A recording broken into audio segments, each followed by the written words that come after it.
মুহতারাম হাজিরিন, দুই জুমা থেকে একটা বিষয় আলোচনা করতেছিলাম, খুবই গুরুত্বপূর্ণ বিষয়, সেটা হলো রিজিক সম্পর্কে।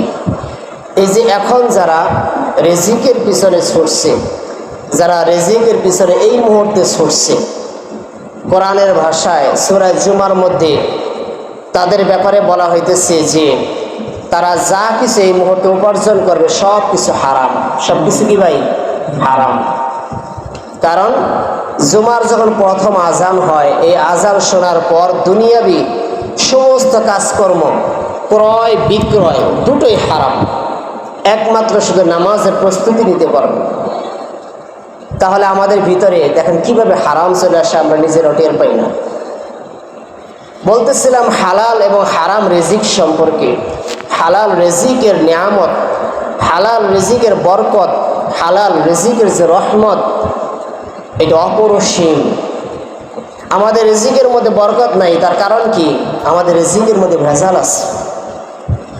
আমরা যখন খানা খাই, এজন্য একটা ভাতও ছেড়ে দিতে নাই, কারণ কোন রিজিকের ভিতরে বরকত আছে এটা আমরা কেউ জানি না। কি ভাই জানি? আমরা কেউ জানি না। এই জন্য প্রত্যেকটা রিজিককে কদর করা খাওয়ার সময়। এখন আমরা তো আর হালাল হারাম দেখতেছি না যে রিজিকটা হালাল নাকি হারাম, আমরা তো সব একই কালার দেখতেছি। কিন্তু বুজুর্গানে দিন তারা রিজিক দেখলে বুঝতে পারতো, রিজিকের রান্না করছে, রান্নার গ্রান নাকি আসলে বুঝতে পারতো যে এই খাবারটা হালাল নাকি হারাম। বলেছে তারা বুঝতে পারত। যুগের ইমামে আহমদ ইবনে হাম্বল রহমতুল্লাহি আলাইহি, তিনি ছিলেন ইমাম শাফি রহমতুল্লাহি আলাইহির ছাত্র শাগরেদ।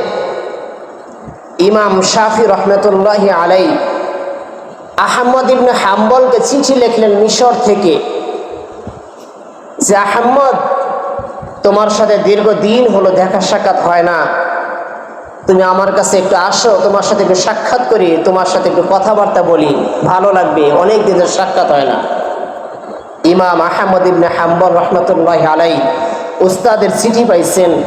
চিঠি পাওয়ার পর চিঠির জবাব দিয়েছেন উস্তাদজিকে যে উস্তাদজি আমি ইনশাল্লাহ আসবো, তারিখ তারিখ সব কিছু চিঠির মধ্যে বলে দিয়েছেন যে আমি অমুক তারিখে আপনার সাথে দেখা করার জন্য আসবো ইনশাআল্লাহ। ইমামে শাফি রহমতুল্লাহি আলাইহি চিঠি পাওয়ার পর পইরা দেখলেন যে হ্যাঁ অমুক দিন আমার ছাত্র আসতেছে। ইমামে আহমদ ইবনে হাম্বল, যুগের ইমাম ছিলেন ইমাম আহমদ ইবনে হাম্বল। ইমাম শাফি রহমতুল্লাহি আলাইহি তিনি তার দেশের মধ্যে, তার এলাকার মধ্যে বড় বড় শায়েখদের কাছে খবর পৌঁছায় দিলেন। মুফতিয়ানে কেরাম, মুহাদ্দিসিনে কেরামদের নিকট খবর পৌঁছায় দিলেন, অমুক দিন আমার ছাত্র, আমার শাগরিদ আহমদ ইবনে হাম্বল দেখা করার জন্য মিশরে আসতেছে। তোমরা এই সময় সবাই তাকে অভ্যর্থনা জানানোর জন্য, স্বাগত জানানোর জন্য একত্রিত হয়ে যায়। ঠিক যে সময় ইমাম আহমদ ইবনে হাম্বল রহমতুল্লাহি আলাইহি সেই জায়গার মধ্যে গেলেন, ওই সময় ইমাম শাফি রহমতুল্লাহি আলাইহি সহ আরো যত বুজুর্গানে কেরাম আছেন, সাইকুল হাদিস ছিলেন, মুফতিয়ানে কেরাম ছিলেন, মুহাদ্দিসিনে কেরাম ছিলেন, কারি সাহেবগণ ছিলেন, তারা ইমাম আহমদকে স্বাগত জানানোর জন্য রাস্তায় বের হয়ে আসছে। সবার সাথে সৌজন্যমূলক সাক্ষাৎ। এবার ইমাম শাফি রহমতুল্লাহি আলাইহি আহমদকে বলতেছেন, আহমদ আমার বাড়িতে চলো, তোমার মেহমানদারি আমার বাড়িতে হবে। ইমাম শাফি রহমতুল্লাহি আলাইহি বাড়িতে বলে দিয়েছেন সন্তানদেরকে, যুগের ইমাম আসতেছেন। ইমাম শাফি রহমতুল্লাহি আলাইহির সন্তানরা অনেক খুশি, এত বড় একজন হুজুর আমাদের বাড়িতে আসতেছেন। দেখবেন আপনাদের বাড়িতেও যদি কোনো হুজুরদেরকে দাওয়াত দেন, ছোট ছোট বাচ্চাগুলা খুশি হয়। কথা বলেন ঠিক কিনা? সাধারণ একজন হুজুর দেখলে যদি আপনার সন্তান খুশি হয়, ইমাম শাফি একজন যুগ শ্রেষ্ঠ ইমাম, তার ছাত্র ইমাম ইমামে আহমদ, ইমামে আহমদ যখন তার বাড়িতে মেহমান হয়, তার সন্তানরা আরো কত বেশি খুশি হয়েছে। ভালো ভালো খাবারের ব্যবস্থা করেছে, রান্না করেছে রাত্রিবেলায় খাবার যখন নাকি দস্তরখানার মধ্যে পরিবেশন করে, ইমাম আহমদ রহমতুল্লাহ আলাইহি দস্তরখানার মধ্যে বসে পড়েছেন। দস্তরখানায় প্রচুর পরিমাণ খাবার, কমপক্ষে ৩-৪ জন ব্যক্তি ওই খাবারগুলো খেতে পারবে, এই পরিমাণ খাবার। ইমাম আহমদ রহমতুল্লাহ আলাইহি একা একা ওই দস্তরখানার মধ্যে বসছেন। ইমাম আহমদ রহমতুল্লাহ আলাইহি দেখতেছেন অত্যন্ত সুস্বাদু খাবার। ইমাম আহমদ রহমতুল্লাহ আলাইহি এই খাবারগুলি সবগুলি খেয়ে ফেলেছেন। যে খাবারগুলি ৩-৪ জন ব্যক্তি খাইতে পারবে সব একাই খাইলেন। ইমাম শাফি রহমতুল্লাহ আলাইহি সন্তানরা আশ্চর্য, এত বড় একজন ইমাম, এত বড় একজন আলেম, খাবার সুন্নতটাও বুঝি জানে না। ইমাম শাফি রহমতুল্লাহ আলাইহিকে বলতেছেন, আব্বাজান কেমন উস্তাদ হয়েছে তুমি, আর তোমার ছাত্রই বা কেমন, খাবারের সুন্নত তরিকাটাও মনে হয় জানে না, যে খাবার সময় একটু খালি রেখে খাইতে হয় এটা মনে হয় জানে না। কেন, কি হয়েছে যে তোমার ছাত্র আহমদ তিনি তো দস্তরখানার সমস্ত খাবার খাইয়া ফেলেছে। ইমাম শাফি রহমতুল্লাহ আলাইহি কিছু বললেন না। রাত্রিবেলায় ইমাম আহমদ রহমতুল্লাহ আলাইহিকে ঘুমাইতে দিয়েছেন। ইমাম শাফির সন্তানরা বদনা ভরা লোটা ভরা পানি নিয়ে এরকম দরজার মধ্যে রেখে দিয়েছেন। যুগের একজন ইমাম আমাদের বাড়ির মেহমান হয়েছে, রাত্রিবেলায় তো অবশ্যই তাহাজ্জুদের নামাজ পড়বে, পানির প্রয়োজন হবে, ওযুর প্রয়োজন হবে। এই জন্য সন্তানরা দরজার মধ্যে লোটা ভরে পানিগুলি রেখে দিয়েছেন, পানিগুলি ব্যবহার করার জন্য। ফজরের আযান হয়ে গেছে। এরপর যখন সন্তানগুলি ছোট ছোট সন্তান উঠছে ঘুম থেকে, ওঠার পর ইমাম শাফি, ইমাম আহমদ ইবনে হাম্বল যেই ঘরের মধ্যে ঘুমাইছেন ওই ঘরের দরজার সামনে গেলেন। সন্তানগুলা যায় দেখে যে লোটার মধ্যে যে পানি, ওই পানি ব্যবহার করে নাই, ওযু করে নাই, ওই পানি ওই অবস্থায় আছে। দেখে মাথা আরো নষ্ট হয়ে গেছে। মাথা কি হয়েছে? আরো নষ্ট হয়ে, কেমন ইমাম হয়েছে, যুগের একজন ইমাম, সে তো রাত্রে উঠেও নাই, আবার রাত্রিবেলা খাবার খাইছে এরকম ৩-৪ জনের খাবার একা, ঘটনা কি? মেজাজ অন্যরকম হয়ে গেছে সন্তানদের। বাবার কাছে অভিযোগ করলেন ইমাম শাফির কাছে, আব্বাজান আপনার ছাত্র এটা কেমন ছাত্র? আর একটা ঘটনা ঘটাইছে। যে কি ঘটনা ঘটাইছে? রাত্রিবেলায় আপনার ছাত্র ৩-৪ জনের খাবার একা খেয়ে নিয়েছে, কিছুই বললেন না। আমরা তো ভাবলাম যুগের একজন ইমাম রাত্রিবেলায় তাহাজ্জুদের নামাজ পড়বে, পানির প্রয়োজন হবে, ওযুর প্রয়োজন হবে, এই জন্য লোটা ভরে পানি রেখে দিলাম। কিন্তু আপনার ছাত্র তো তাহাজ্জুদ নামাজের জন্য ওযু করে নাই, লোটার পানি লোটার মধ্যে রয়ে গেছে। এবার উস্তাদ ইমাম শাফির এরকম মাথাটা অন্যরকম হয়ে গেছে, আমার ছাত্র এমন হলো কেন? এবার আহমদকে ডাক দিলেন, আহমদ তুমি এদিকে আসো। ইমাম আহমদ রহমতুল্লাহ আলাইহি আসলেন, সালাম দিলেন, উস্তাদজি কি হয়েছে, কিছু বলবেন নাকি? ইমাম শাফি বলেন, আহমদ তোমার এই অবস্থা কবে থেকে হয়েছে সেটা তুমি বলো। ইমাম আহমদ রহমতুল্লাহ আলাইহি বুঝে ফেলাইছেন উস্তাদ কি বলতে চাইতেছেন। এবার ইমাম আহমদ ইবনে হাম্বল রাহমাতুল্লাহি আলাইহি উস্তাদকে বলতেছেন যে হুজুর রাত্রিবেলায় আমি সমস্ত খাবারগুলি খাইয়া ফেলাইছি, এই খাবারটা খাইছি এই জন্য হয়তো আপনি আমাকে এইভাবে কথা বলতেছেন, কিন্তু খাবারটা যে কেন খাইছি এটা তো জিজ্ঞাসা করেন নাই। বলতেছে যে কেন তুমি খাবারগুলি এইভাবে খেয়েছো, আমার সন্তানগুলা তিরস্কারমূলক কথা বলতেছেন।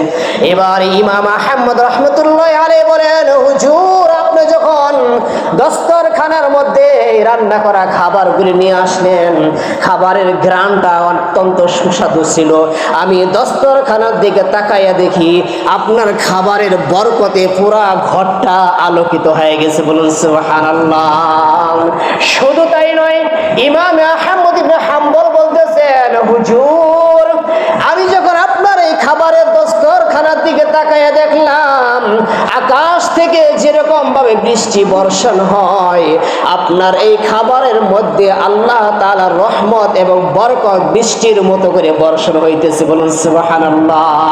এই জন্য আমি আহমদ চিন্তা করলাম, প্রয়োজন আমি এক সপ্তাহ পর্যন্ত ভুখা থাকবো, এক সপ্তাহ পর্যন্ত আমি কোনো খাবার আর খাবো না, যেই করে হোক এই বরকতি খাবার আমি ছাড়তে রাজি হই নাই।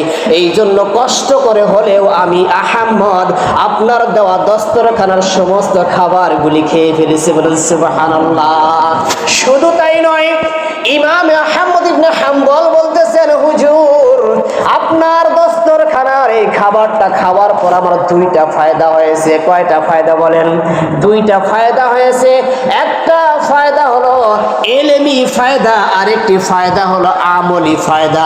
এলেম এবং আমল দুইটা ফায়দা হয়েছে। তার ব্যাখ্যা করেছেন এইভাবে যে একটা ফায়দা, আমলি ফায়দা হলো এটা যে আপনার এই খানাটা খাওয়ার পর আমি সারা রাত ঘুমাই নাই, যার কারণে আমার ফজরের সময় ওযুর প্রয়োজন হয় নাই, বলুন সুবহানাল্লাহ।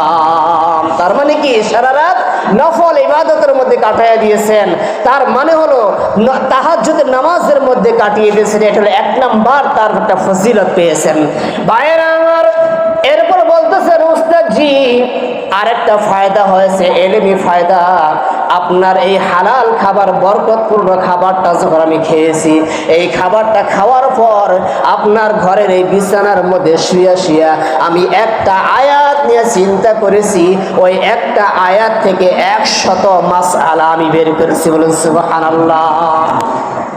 এই হলো আপনার খাবার, আমি পুরাপুরি ভাবে খেয়েছিলাম, খাওয়ার দ্বারা কোনো ক্ষতি হয় নাই। খাবারের বরকতের কারণে আমি ইলমের মধ্যেও বরকত পাইছি এবং আমলের মধ্যেও বরকত পাইছি, বলে সুবহানাল্লাহ। ভাইয়েরা আমার, হালাল খাবারের বরকত অত্যন্ত বেশি। কিরকম বেশি? কিরকম বেশি?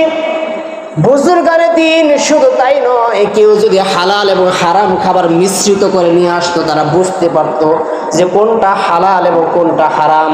তারা তাদের সামনে আনার সাথে সাথে তারা বুঝতে পারতো। ঠিক এরকম ভাবে একজন বুজুর্গ লাউহরি রহমতুল্লাহি আলাইহি, যাকে পরীক্ষা করার জন্য 4 জন বন্ধু একত্রিত হয়েছে। 4 জন বন্ধু তারা একত্রিত হয়ে বলতেছে যে আজকে আমরা হুজুরকে পরীক্ষা করব, কেমন বুজুর্গ হয়েছে, তিনি নাকি হালাল এবং হারাম বুঝতে পারে, এবার পরীক্ষা করে দেখি কেমনটা পারে। তোমাদের কাছে টাকা আছে নাকি? বলছে 10 টাকা করে আছে। 4 জনে 40 টাকা একত্রিত করছেন।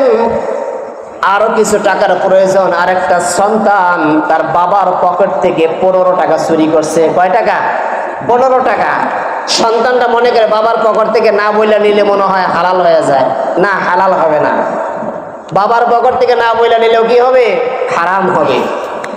এবার 40 টাকা আর 15 টাকা, এই 55 টাকা নিয়ে তারা বাজারে গেলেন ফল ফলান্তি কেনার জন্য। তখন দাম ছিল অত্যন্ত কম, আপেল মালটা কম বা ইত্যাদি ফল নিলেন 40 টাকা দিয়ে। এই ফলগুলো আলাদা করে রাখলেন। আর যে 15 টাকা ছিল, এই 15 টাকা দিয়ে খেজুর, এই 15 টাকার মধ্য থেকে তরমুজ, এই 15 টাকা থেকে বাঙ্গি, এরকম ভাবে কয়েক আইটেমের ফল হারাম টাকা দিয়ে কিনলেন। এই ফলগুলি কেনার পর একটা ব্যাগের মধ্যে ঢুকাইলেন।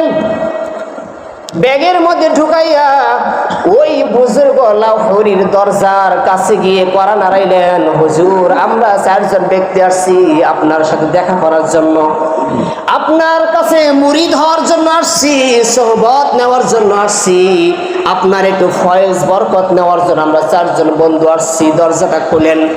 এবার হুজুর দরজাটা খোলার পর বলতেছে, তোমরা 4 জন যে আসছো আসলেই কি সোহবত নেওয়ার জন্য আসছো নাকি তোমরা আমাকে পরীক্ষা করার জন্য আসছো? বলুন সুবহানাল্লাহ। হুজুর আপনি এই কথা বলেন কেন? আমরা পরীক্ষা করার জন্য কেন আসবো? এবার লাউহরি বলতেছেন, যদি পরীক্ষা করার জন্য যদি না আসো, তাহলে তোমার ব্যাগের মধ্যে যে হাদিয়াগুলো নিয়ে আসছো আমার জন্য, এই জায়গার মধ্যে হারামের গন্ধ পাচ্ছি, আবার হালালেরও ঘ্রাণ পাচ্ছি। এর কারণটা কি? এর কারণটা কি? আমার ঘরের মধ্যে তুমি আসতেছো ভালো কথা, কিন্তু তোমাদের ব্যাগ থেকে একটা গন্ধ পাচ্ছি হারামের, আর একটা গ্রান পাচ্ছি হালালের। এবার লাউহুরি রহমাতুল্লাহি আলাইহি ওই চারজনকে বলেন, তোমরা আমার ঘরের মধ্যে প্রবেশ করতে পারবা, তোমার ফলগুলো আগে বের করো, আমার কাছে দাও। ফলগুলা বের করছে, তরমুজ নাকের মধ্যে ধরে বলতেছে, এই দেখো বদবু বদবু। বাঙ্গি নাকের কাছে ধরে, এই দেখো বদবু বদবু। খেজুর নাকের কাছে ধরে, এই দেখো বদবু বদবু, খারাপ দুর্গন্ধ আসতেছে, দুর্গন্ধ আসতেছে। এই ফলগুলা বাহিরে ফেলাইয়া দাও, বাকি যেই ফলগুলো আছে ওই ফলগুলি নিয়ে আমার ঘরের মধ্যে প্রবেশ করে। বলুন সুবহানাল্লাহ।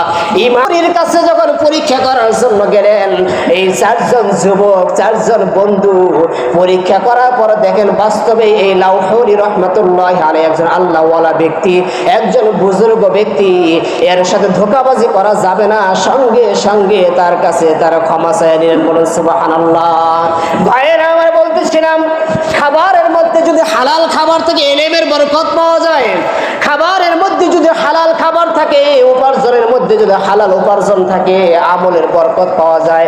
ভালো কথা শুনতে ভালো লাগবে, নামাজ ভালো লাগবে, কোরআন ভালো লাগবে, ইসলাম ভালো লাগবে। প্রক্ষান্তরে যদি হারাম যদি থাকে ওই খাবারের মধ্যে, ওই হারাম খাবার দ্বারা রক্ত মাংস গঠিত হয়, তাহলে আমার আপনার জন্য তখন ইসলাম ভালো লাগবে না, নামাজ ভালো লাগবে না, কোরআন ভালো লাগবে না, কারণ হারাম